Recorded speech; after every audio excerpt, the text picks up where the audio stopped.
আসসালামু আলাইকুম। আমাদের ছাদে কিছু ফুল গাছ এবং কিছু সবজি বা ভেজিটেবলের গাছের সঙ্গে আপনাদেরকে পরিচয় করিয়ে দিই, যা আপনাদেরকে মনোমুগ্ধ করবে, ভালো লাগবে। সুন্দর একটা ফুলের গাছ। তারপরে এটি দেখছেন পুদিনা পাতা, স্নেক প্লান্ট। এটা এক প্রকারের স্নেক প্লান্ট। এই স্নেক প্লান্টটা হচ্ছে একটা অন্য প্রকারের। আমার টোটাল ছাদে 5 রকমের স্নেক প্লান্ট আছে, যা এয়ার পিউরিফায়ার হিসাবে 5টি গাছের প্রথমেই নাম আসে। প্রথম আসে স্নেক প্লান্ট, তারপরে পাম, তারপরে হচ্ছে আপনার অ্যালোভেরা। এসব গাছগুলো আমার এয়ার পিউরিফায়ার, যা বাড়ির দূষিত হাওয়া তারা শোষণ করে। অন্যান্য গাছ যেমন আপনাদের দিনের বেলা অক্সিজেন প্রদান করে এবং রাত্রিবেলা কার্বন ডাইঅক্সাইড প্রদান করে, কিন্তু এই 5টি গাছ কিন্তু সর্বদা এরা অক্সিজেন প্রদান করে আমাদেরকে, এবং ঘরের দূষিত হাওয়া তারা শোষণ করে প্রচণ্ডভাবে। তাই ঘরে এবং ব্যালকনিতে এসব গাছগুলো বা ইনডোরে এই গাছগুলো রাখা খুব উপকারী। এই দেখছেন, এই স্নেক প্লান্ট যেটা দেখালাম আপনাদেরকে, এক প্রজাতির, এবং এটি ছোটো যেটি দেখতে পাচ্ছেন এটা অন্য ইয়ের। তারপরে এটি একটা অন্য, এটা পাম। তারপরে এই ইন্টারেস্টিং একটা গাছ দেখতে পাচ্ছেন, এটা হচ্ছে কয়েন প্লান্ট। পাতাগুলো খুব বড় বড় সুন্দর গোল গোল হয়, দেখতে খুব ভালো লাগে। এই গাছটি হচ্ছে, এটি একটি পুদিনা পাতা, এবং টবের মধ্যে পেঁয়াজ গাছ হয়েছে খুব সুন্দর। এবং তারপরে আপনারা দেখতে পাচ্ছেন একটি রসুনের চারা, এবং আরও অনেক পুদিনার গাছ, অ্যালোভেরা, সঙ্গে তুলসী, একটি অ্যালোভেরা, গাঁদা ফুলের চারা, সুন্দর গাঁদা ফুল হয়েছে। এই গাছটি আপনারা অবশ্যই হয়তো চিনতে পারবেন। এই গাছটি হচ্ছে পাথরকুচি। এটা একটা অন্য প্রজাতির গাছ, এবং খুব সুন্দর। পাতাগুলো খুব ছোটো ছোটো হয়, ফুল ফুটে প্রায় 2-3 মাস থেকে যায়, দেখতে খুব ভালো লাগে। তারপরে একটা আকর্ষণীয় গাছ দেখাচ্ছি, এই দেখুন, মিষ্টি আলুর গাছ টবের মধ্যে হয়েছে। জল খাওয়ার যে কন্টেনার বা ড্রামগুলো আছে, সেই ড্রামে লাগানো হয়েছে।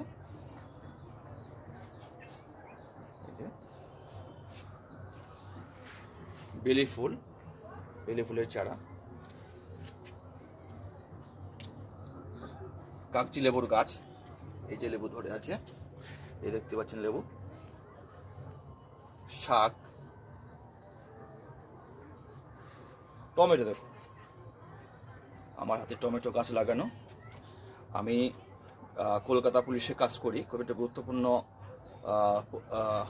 পদে কাজ করি আমি। তার ফাঁকে ফাঁকে এই কাজগুলো করি, ভালো লাগে, মন মেজাজ ভালো থাকে। দেখছেন টমেটো, একবারে দেশি টমেটো ওদের মধ্যে।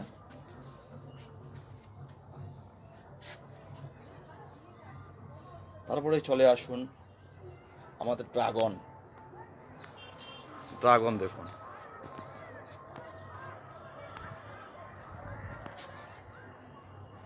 এই যে একটা ছোট্ট প্লাস্টিক ড্রামের মধ্যে 2টো গাছ হয়েছে।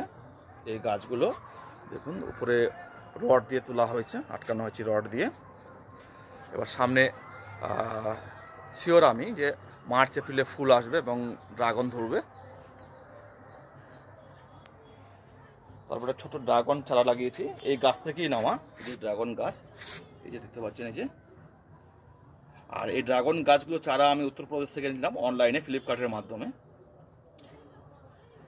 এটা দেখুন একটা গাছ ফুলকপি, যদিও অসময় এখন, হ্যাঁ, অনেক দেরিতে লাগিয়েছিলাম, এখনও ফুলকপি আসেনি, খুব তাড়াতাড়ি চলে আসবে। আর একটা গাছ দেখাচ্ছি আপনাদেরকে, যদি আপনারা তো চিনতে পারবেন না আমার মনে হয়, অনেকে চিনতেও পারেন। এটি হচ্ছে গাজরের গাছ। এগুলো এই যে ফ্রুট কন্টেনারের মধ্যে মাটি দিয়ে লাগানো, পাতাগুলো দেখুন সুন্দর সতেজ। এই যে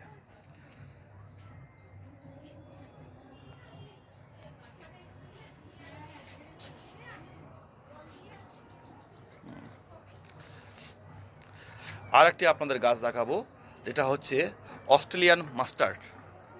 মানে আমাদের দেশি ভাষায় সর্ষে গাছ। এই দেখুন টবের মধ্যে, শর্ট কন্টেনারের মধ্যে সর্ষে গাছ। এই দেখুন ছোট ছোট ফুল।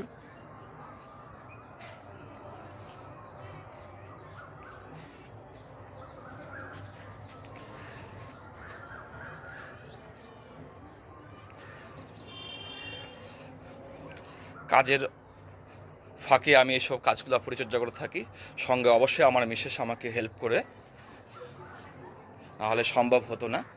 আর সবথেকে বড় কথা, মন ভালো থাকে। সারাদিন তো কাজ কিছু হয় না, ফিজিক্যালি কোনো অ্যাক্টিভিটি হয় না, শুধু থানায় গিয়ে শুধু কলম আর মাথা খাটানো হয়। তার ফাঁকে ফাঁকে এই ফিজিক্যাল অ্যাক্টিভিটিগুলো হয়। এই কাজগুলো করলে ওঠা বসা করা হয়, জল দেওয়া হয়, নেলান দেওয়া হয়। সারাদিনে আমি আধা ঘন্টা থেকে 1 ঘন্টা সময় দিই। মন ভালো থাকে, সবথেকে বড় মন কোথাও ভালো লাগে। উচ্ছে গাছ, এই দেখুন উচ্ছেও চলে এসছে। এই যে উচ্ছে চলে এসছে, উচ্ছে গাছ সুন্দর ব্যবস্থা করে দিয়েছি ওঠার জন্য। তারপরে শাকের চারা বীজ ছিটিয়েছিলাম, মোটামুটি 5-6 দিন হয়েছে, এগুলো 10-12 দিনের মধ্যে হয়ে যাবে। আর ফুলকপির কটা গাছ দেখাচ্ছি। এই দেখুন ফুলকপি চলে এসছে। এই যে এটা মোটামুটি 10-12 দিনের পরেই মোটামুটি 1/2 কিলো ওজনে বা 500 গ্রাম ওজনে চলে আসবে। আরেকটি ফুলকপি গাছ। এই দেখুন প্রথম, দ্বিতীয়, তৃতীয়, আর যেটি এসছে বড় ফুলকপি হয়েছে, এটা 8 দিনের মধ্যে হয়তো 1 কিলো হয়ে যাবে।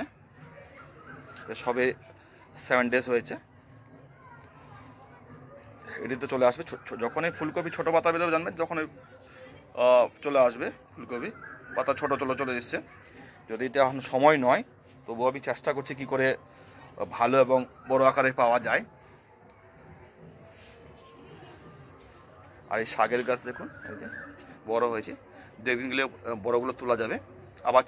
আবার গোড়া থেকে ছোটো ছোটো গাছ হচ্ছে, সেগুলো আবার খাওয়া যাবে। মোটামুটি 3 মাসেও আপনাকে সাপ্লাই দেবে, অসুবিধে নেই।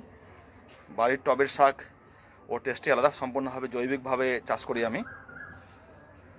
আর একটি ড্রাগন গাছ দেখুন, এই ডাল শাখা ফাঁকা হয়নি, এর মধ্যেই হয়ে যাবে। একটি অন্য প্রজাতির স্ন্যাক প্লান্ট, তুলসী, দেশি তুলসী।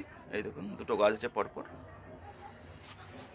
আলু, যা আমাদের নিত্য সঙ্গী, যদিও সুগার পেশেন্টদের শত্রু, কিন্তু আমাদের যাদের সুগার নেই নিত্য সঙ্গী।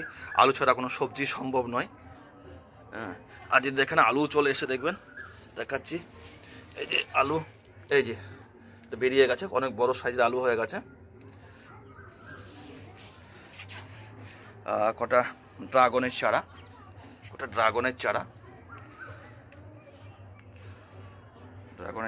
লাগলে জানাবেন। এটা লাল ড্রাগন হবে, উত্তরপ্রদেশ থেকে অনলাইনে আনা। আরেকটি ড্রাগন গাছ দেখাচ্ছি। এই যে আমার 3য় ড্রাগন গাছ। এটি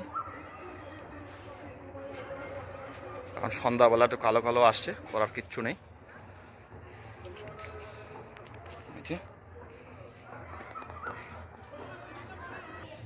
মিষ্টির হাঁড়িতে লঙ্কা গাছ, এই দেখুন কত সুন্দর হয়েছে। এবং আরেকটি গাছ দেখাবো, এটা হচ্ছে চাইনিজ মিনি ব্যাম্বু।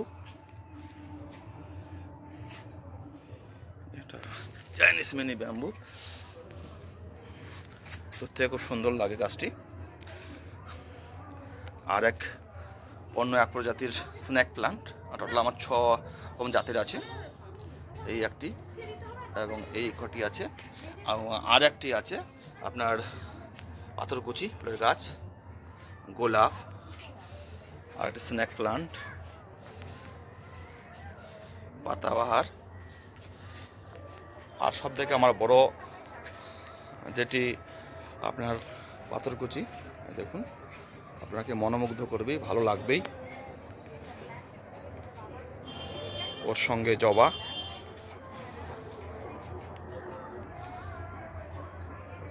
এটা কি ভাবা যায় যে টবের মধ্যে লাউ গাছ? এই দেখুন আমার অলরেডি লাউ চলে এসছে এই টবের মধ্যে।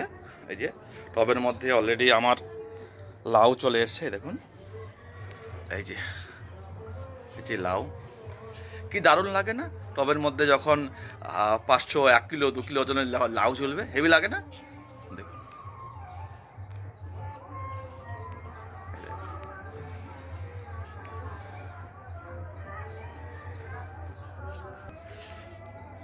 টবের মধ্যে বিমসের চারা লাগিয়েছি, 4টে গাছ উঠেছে, 5টা বীজ দিয়েছিলাম, 4টে হয়েছে। বড় হলে দেখতে আরও ভালো লাগবে। তারপরে চলে আসুন আমাদের খুব নিত্য প্রয়োজনীয় এবং সুস্বাদু চাটনি এবং মাছের তরকারি বা মাংসের ঝোলের সঙ্গে এই ধনেপাতা। এই দেখুন ধনেপাতা দুটো আছে। সপ্তাহে একদিন এই টব থেকে ধনেপাতা তোলা হয় এবং সপ্তাহে তারপরের সপ্তাহে এই টব থেকে তোলা হয়। সপ্তাহে 2 দিন তোলা হয়, একদিন এটা একদিন ওটা। তাহলে আমাদের কিন্তু ধনেপাতা কিনতে হয় না, মোটামুটি 5-6 মাস তো যাবেই। ধনেপাতা পুরো জৈবিক, কোনো রাসায়নিক কোনো সার নেই, কোনো কিছু নেই। এইবারে দেখুন টমেটো, দেশি টমেটো কীভাবে সুন্দর করে লাগিয়েছি আমি। দেখুন ফ্রুট কন্টেনারে, এই যে একটা ফ্রুট কন্টেনার, সুন্দর করে একটা মাচা তৈরি করা হয়েছে। যে মাচা তৈরি করা হয়েছে একটা ছোটো প্লাস্টিক বালতির মধ্যে প্রচুর পরিমাণে চলে এসছে।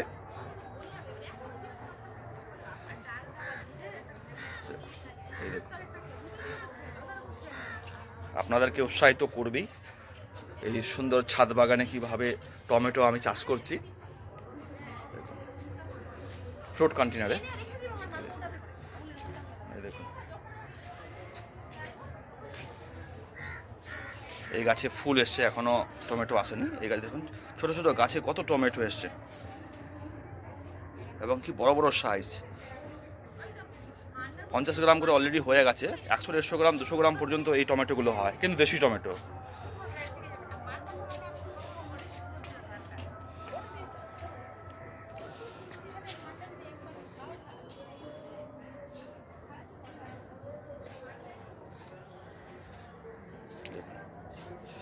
কাজের ফাঁকে ফাঁকে আপনারাও করবেন, দেখবেন ফিজিক্যাল অ্যাক্টিভিটির সঙ্গে মনও ভালো থাকবে, ভালো লাগবে। এখন তো জায়গা দিনের দিন চাষবাসের পরিসরে খুব কমে যাচ্ছে, তাই আমরা যারা শহরে থাকি ছাদেই আমরা এভাবে করার চেষ্টা করি। যদি আমার গ্রামে মানুষ হয়েছি আমি। লাস্ট আপনাদের গাছ দেখাবো আমি। এই দেখুন ব্রাহ্মী শাক, এর আগেই আমি ফেসবুকের ভিডিওতে দিয়েছিলাম। ব্রাহ্মী শাকের উপকারিতা খুবই সাধারণ একটি গাছ, খুব একটা যত্নের প্রয়োজন হয় না, কিন্তু বহুবিধ উপকারিতা আছে ব্রাহ্মী শাক। স্মৃতিশক্তি, অনিদ্রা, টেনশন, ডিপ্রেশন, মেমোরি, মনে রাখা, ভুলে যাওয়া, এই সমস্ত কাজ করে এটি আপনি শাক হিসাবে খেতে পারেন, এর জুস করে খেতে পারেন, প্রচুর উপকারী।